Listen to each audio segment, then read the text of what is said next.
Here we have the reagents set up for the transformation of 1-butanol into 1-butylbromide. So you have the sodium bromide,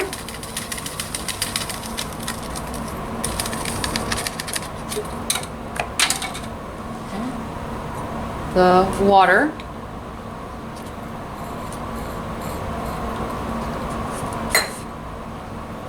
and I'm going to swirl that and let that start to dissolve. And then to that I'm going to add my 1-butanol.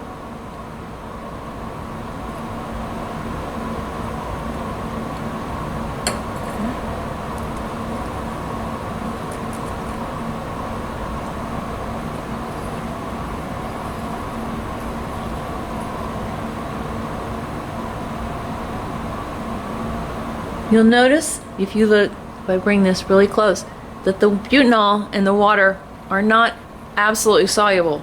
Water saturates very quickly with 1-butanol, so most of it actually is forming a separate layer.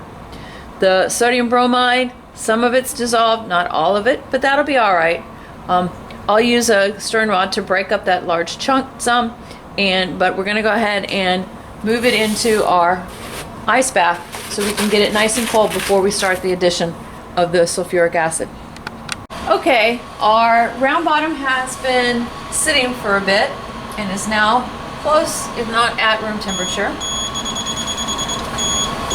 And I have the reflux apparatus set up here in the hood.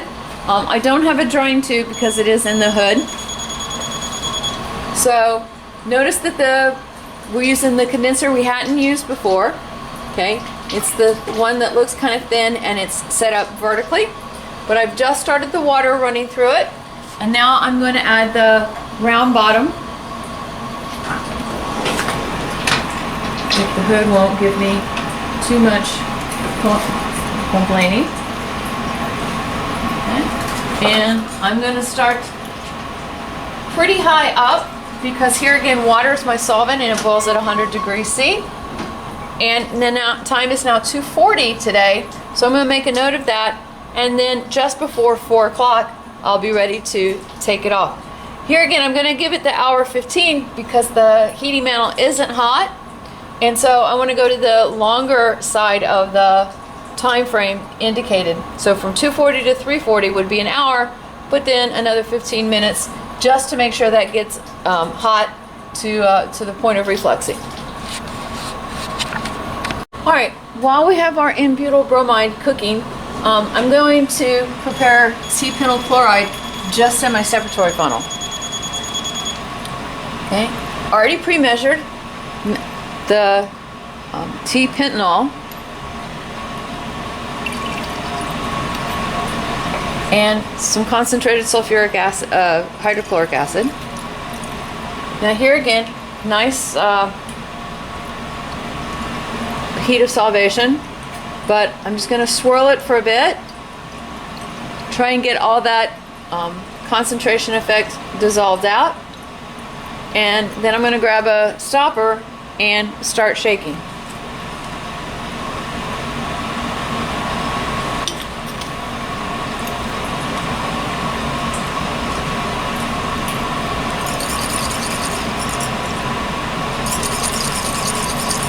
Hard to tell anything's really happening, but it is.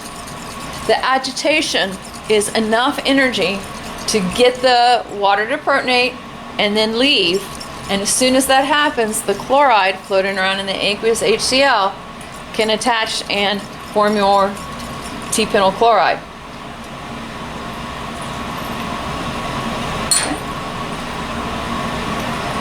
Now I'm going to let this separate, and then we'll wash the way the PDF calls for, and we'll see what we get. A wash with distilled water. Notice I'm using a 10 ml graduated. It doesn't have to be exact. That's somewhere 14, 15 mLs.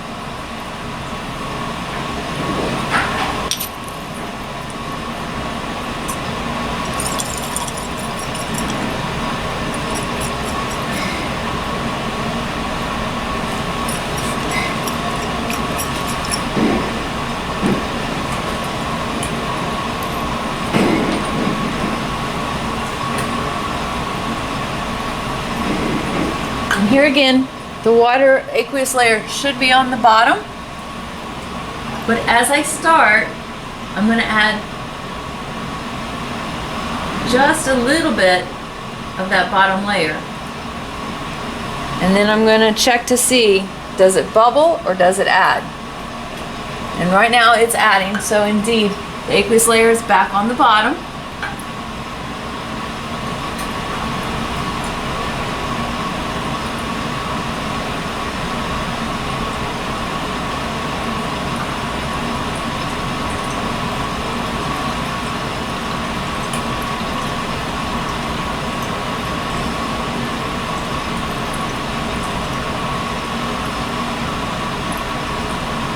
And here again, because I'm washing again, I'm going to leave it just short of the phase intersection.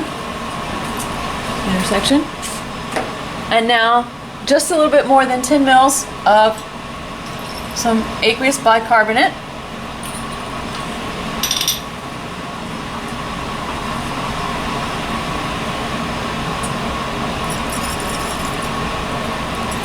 Here again, the product might hydrolyze if I take too long at this. So just a couple of shakes and vents and then start letting it separate. We're gonna here again, drain the aqueous layer and then decant the organic layer into something else. The PDF calls to dry it and then transfer it to a round bottom to distill another day. We're not gonna do that because I don't have time. And honestly, you guys have seen a distillation, and hopefully this is pure enough as it is.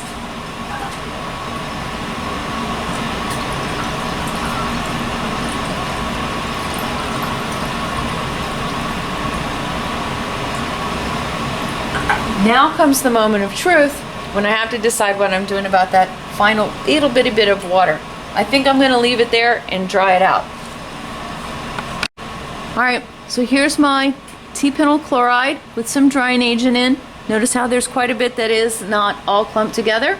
It's going to sit for a few minutes and then we'll decant it and see what kind of yield we got. All right, here's our reaction after the reflux. It's been sitting just long enough so that I can comfortably, very quickly handle it. It's still pretty warm. If we let it sit without stirring though, you can see that there's another layer there.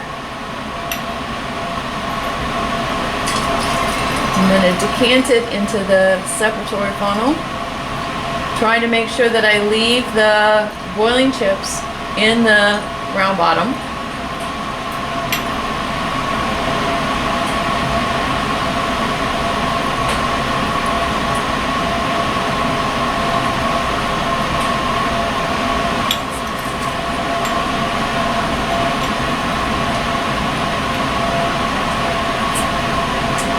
Still pretty warm.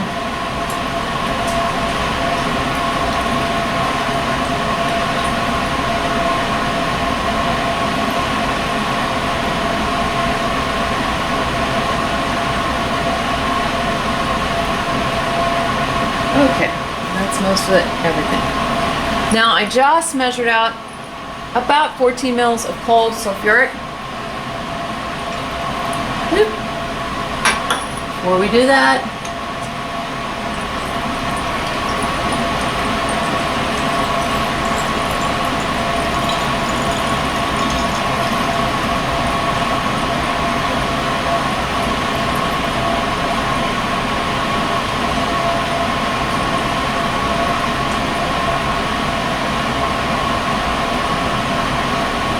and here again with more aqueous layers to come, I'm going to leave just a little bit.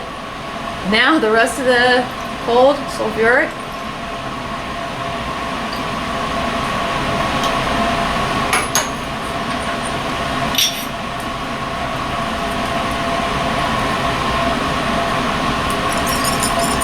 And we're going to wash it real quick.